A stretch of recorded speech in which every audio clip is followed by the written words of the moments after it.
Hello বন্ধুরা, কেমন আছে সবাই? বাগান চর্চা ইউটিউব চ্যানেলে তোমাদের সবাইকে স্বাগত। বন্ধুরা, গাঁদা গাছ অনেকের বাগানেই ঠিক মতন গ্রোথ নিচ্ছে না, বা গ্রোথ নিলেও পাতা কোঁকড়ানো এবং ফুলের গুটি ঝরে যাওয়ার কারণে কাঙ্ক্ষিত ফুল কিন্তু আপনারা আপনার গাঁদা গাছ থেকে এখনও পাচ্ছেন না। বন্ধুরা, শীতের সবে শুরু, এখনও শীত বেশ কিছুদিন আছে। গাঁদা গাছ করার কিন্তু এটি সেরা সময়।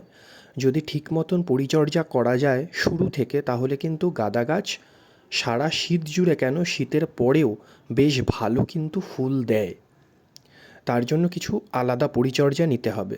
গাঁদা গাছের প্রধান সমস্যা যেটা হয়, চারা লাগানোর পর ঠিক মতন গ্রোথ না নেওয়া। আসলে গাঁদা চারা যেগুলো আমরা নার্সারি থেকে কিনে আনি, সেগুলো মূলত অনেক ক্ষেত্রেই ভালো চারা হয় না।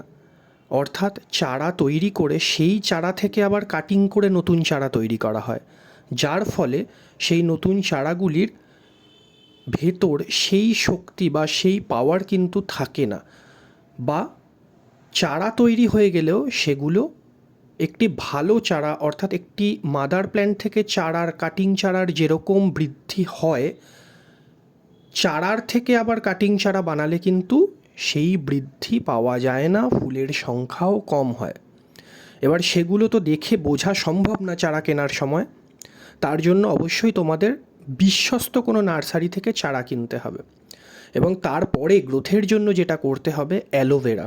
বন্ধুরা, অ্যালোভেরা তোমরা কম বেশি সবাই জানো, একটি রুট ডেভেলপমেন্ট হরমোন হিসাবে কিন্তু অ্যালোভেরা, হলুদ, দারচিনি এগুলি খুব খুব ভালো কাজ করে। সুতরাং অ্যালোভেরাকে গাছের একদম প্রারম্ভিক পর্যায়ে বৃদ্ধির জন্য দারুণভাবে ব্যবহার করা যায়। কিভাবে ব্যবহার করবে? অ্যালোভেরার এরকম ডাল কেটে তোমরা মিক্সিতে একেবারে জেলির মতন বানিয়ে নাও। সেই জেলিটিকে গাঁদা গাছে যখন তোমরা সরিষার খোলের জল প্রয়োগ করো, তোমরা সবাই জানো গাঁদা গাছে কিন্তু বৃদ্ধির জন্য সরিষার খোল দিতে হয়। সেটি তোমরা 7 দিন বা 10 দিন অন্তর দিতে পারো। এই 3 দিন 4 দিনে সরিষার খোল পচানোর যে জল, তার সঙ্গে অন্তত 10 গুণ জল মেশানোর পরে সেই জলের মধ্যে তোমাদের মিক্সিতে পেশাই করা এই অ্যালোভেরার রস মিশিয়ে নিতে হবে। এটি একটি পদ্ধতি। এবং সেই রস মেশানোর পরে যে দ্রবণটি তৈরি হচ্ছে, সেই দ্রবণটি তোমরা গাছের মাটিতে প্রয়োগ করো।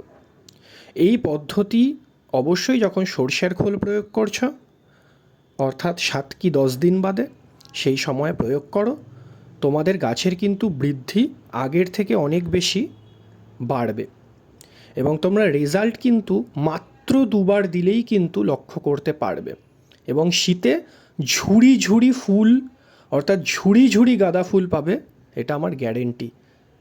সঙ্গে অবশ্যই গাঁদা ফুলের সাদা মাকড়ের প্রাদুর্ভাবকে একটু দূরে রাখতে হবে। এবার আসি দ্বিতীয় কোনভাবে অ্যালোভেরার রস প্রয়োগ করা যায়। বন্ধুরা, দ্বিতীয় প্রয়োগটি হচ্ছে ডিরেক্টলি মাটিতে নয়, ডিরেক্টলি গাছের উপর। কিভাবে প্রয়োগ করবে অ্যালোভেরার রস? সেম অ্যাজ ইউজুয়াল, তোমরা মিক্সিতে একেবারে বেটে নাও, বেটে পুরো জেলির মতন করে নাও। তার সঙ্গে অন্ততপক্ষে 2 লিটার মতন জল মেশাও, অর্থাৎ সেটিকে জলের মতন পাতলা করে নাও। পাতলা করার পর তোমরা স্প্রেয়ারে টোটাল জিনিসটাকে ভরো। ভরার পর গাছের পাতায় স্প্রে করতে হবে।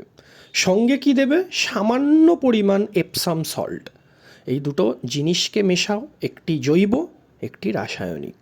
রাসায়নিক এপসাম সল্ট, জৈব অ্যালোভেরার রস। দুটি জিনিসকে একসঙ্গে মিশিয়ে গাছে সকালবেলা কিংবা সন্ধেবেলায় ঠিক একই রকম 10 থেকে 15 দিনে একবার, পারলে এটি সপ্তাহে একবারও প্রয়োগ করতে পারো, কোনো ক্ষতি নেই তাতে। তোমরা গাছের পাতা স্নান করিয়ে দাও, গাছের পাতায় স্প্রে করো, দুর্দান্ত কাজ দেবে। এবং এইভাবে প্রয়োগ করলে কিন্তু শুধু গাছের বৃদ্ধি নয়, পোকামাকড় থেকেও কিন্তু গাঁদা গাছ সুরক্ষিত থাকবে।